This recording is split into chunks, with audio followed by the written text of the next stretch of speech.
I guess I got this OTM or Orion's. What is it called? Orion's Motor Tech spring compressor. I'm tired of using my little tiny ones that hook around the ring and stuff. I wanted something, since I do suspension stuff a lot, I wanted to have more of a ability to do more of a variety of OEMs and stuff like that. Help my parents, whatever. But this is basically looks like a Vivor, except it's blue. But yeah, I was middle of unboxing it. It comes with gloves. A universal fit, I suppose. I just pulled this bag out, which had chains and bolts and stuff into it. Looks nice and heavy duty. All the stuff in there. I noticed when I was watching some other Vivor models, looks like they had to put these in, but these look like these are already in with the little retaining clip on there, which is nice. We'll put that over there. We got all the feet. I recognize that. That's the feet components and stuff like that. So yeah, we're just in the middle of unboxing it. These are, it looks like the spring holders. Yep, these are the spring seats, top and bottom. It's another component right here. That's the slide part right there. That's the part where this goes into here and this goes into here. You can see. Move this out of the way. And oh, this is the magic right here. This is the big boy. This is the, set this down. Let's see, how tall is this? I'm sure they give you some measurements, but let's get the actual Stanley tape measure out here. All right, so at the top, looks like we got 41 inches. Yep, looks like 41 on the dot. So it's 41 inches tall, this whole unit right here. Pretty nice. Ooh! Okay, so that's that. And yeah, I think there's a couple more components over here. Not sure what's in this box. What's in box number 1? Oops.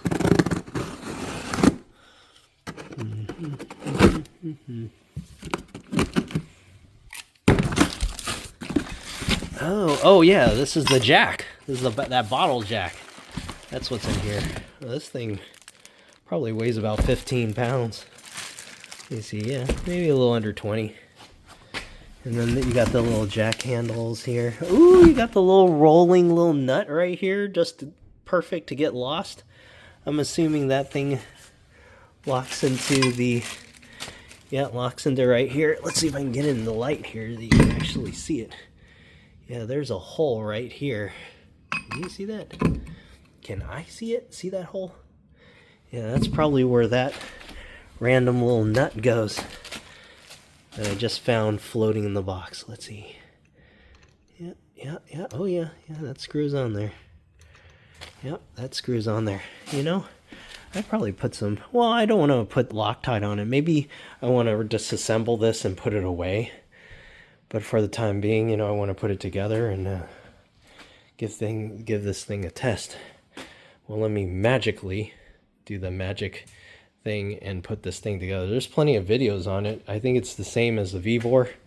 Probably coming from the same factory, just painted with a little bit different and a little bit different labeling. So let's see.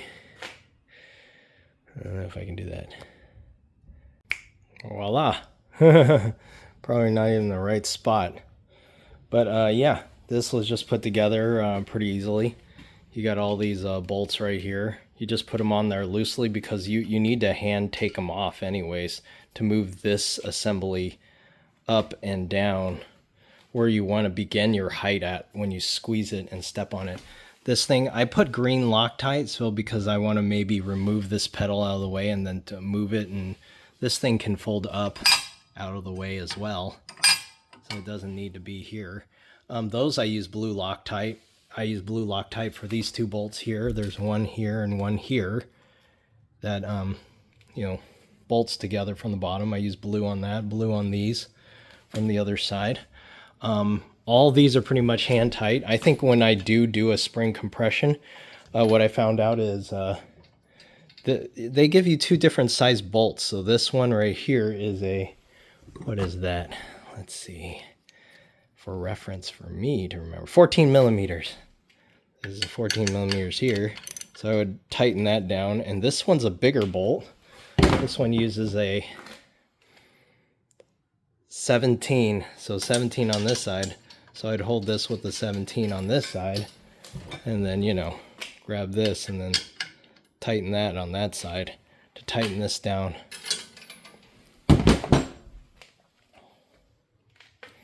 But yeah, this thing, I'm sure you tighten this up. This is a, this neck goes all the way up to here, but this right here, this is obviously for the chain, and they say in the instructions to stick it over here. So that's interesting. So I'd stick it over there and then through this loop over here. Let's take a look at the instructions. See, the instruction says chain. You see that? Chain on the little bolt. It's that one right there. Then down below it says chain on this bottom bolt, right? Well, the only bolt down here is this one, so you want to put that over here. But when you're using it, you're going to wrap it around the coil and then screw it onto there. And I think that's just in case so the spring doesn't go and fly out this way while it's being compressed. But you have this fat lip right here. This thing feels like rough cast steel. I don't know how strong this is. It's pretty heavy. It's cast and it's rough. It's almost like, if I had to describe this, this feels, let's see if you can see the texture. Yeah, you kind of can. But it feels probably like, I don't know, 150 grit sandpaper. 150. But yeah, see this thing, it has like a little curve and loop, so it's not a complete flat, you know, shoehorn. And it comes with this smaller one as well. So you can see the comparison in size here. Smaller. For the smaller springs. But yeah. Yeah, I guess I can pump this right now and see if it works. I didn't officially try that yet.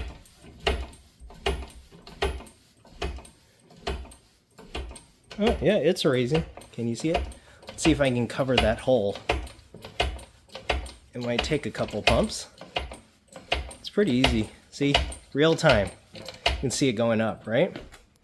And then the other pedal is to lower it. So let's see if we can see that hole up here when we lower it.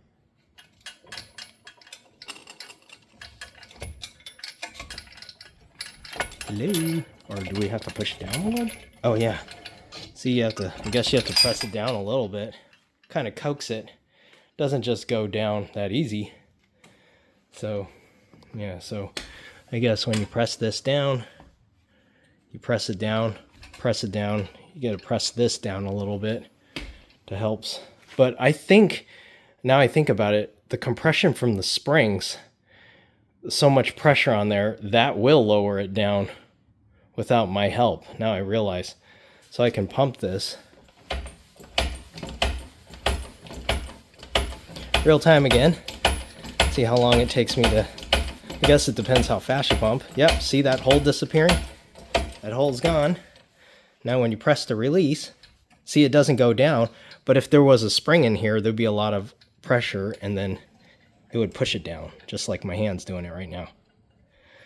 Oh, I noticed something. So this thing does like mar or scratch this thing as it's going down. So this blue paint is not going to last very long.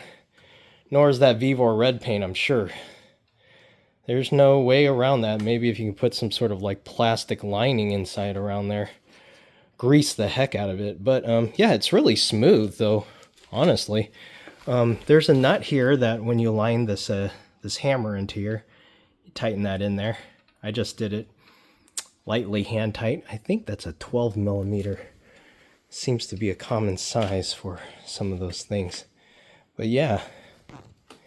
Anyways, that's the unit. Very cool.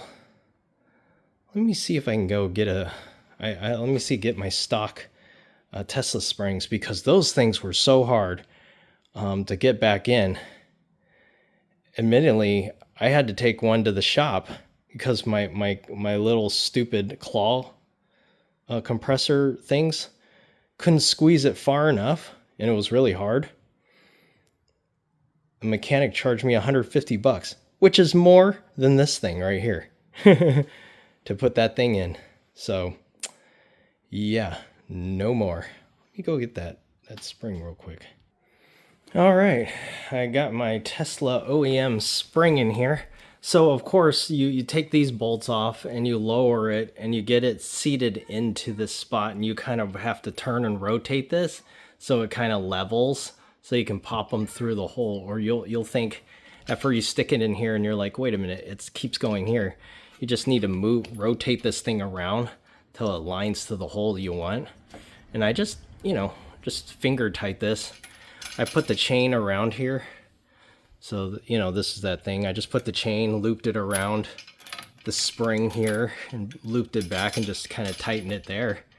And yeah, I've turned out, I'm not using the big one. I have to use the smaller one for this particular spring. So yeah, so let's see how it goes in real time. It works here.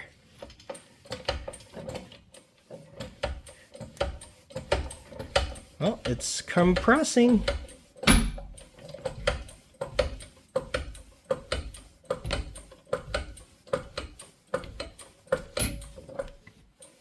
Oh yeah, you can see that hole disappearing little by little.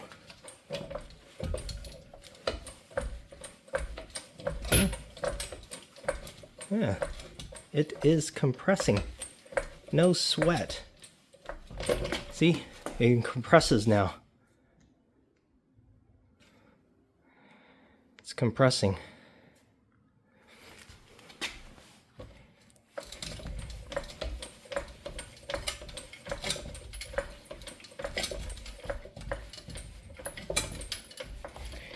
It's pretty stable on a hard concrete floor, but when you get towards the end, yeah, you got to pump it pretty good. There you go. You can see it smush right here. Oh yeah, that's nice and loose now. Nice and loose. I mean, yeah, I can probably sit it on that spring and do it, but yeah, this thing does the job. Then what you can do, remove this rubber boot, get to that nut, take it off, set it back in there, take the top hat off, remove this, lower the spring, put it back on. Yeah, you can pretty much remove that top hat. This spring would set here. This assembly would just fall down. You can stick a new shock up in here, put the assembly, line it up exactly where it was. You can mark it pretty much, but yeah, it's fantastic. Just what I needed. See, I can move the top hat now. Awesome. That was pretty self-explanatory. Okay, so now I guess I can release it and watch. I shouldn't have to help. Look over here, watch that hole appear as the action occurs. See. There it goes. You heard that? Kind of happened pretty rapidly, actually. That did not come down smoothly. That just came down all the way. Yep, it's pushed all the way down. So that's it. It's ready to rock. And that safety chain right there, just in case this thing flies out. That's why you put that here through the ring. Now this thing can come out again. So all I have to do now is remove this. I know I didn't show it all, but here I could just put this back on so it doesn't go anywhere. All right, we can just take this chain out, the safety chain. There you go. And this thing should be able to slide out. Yeah, well, I need two hands. Anyway, so you just loosen this and it'll slide right out, come right out of this thing. Yeah, this thing works pretty good. This makes life a lot easier. sticking that thing in, I want to say compared to using those, try to use those clamps like I've always used in the past. Oh man, this thing is like worlds different. This putting it in here and then putting the chain in there, lock it up, and then start pumping and taking that top hat off. I tell you, it's like 10 times faster.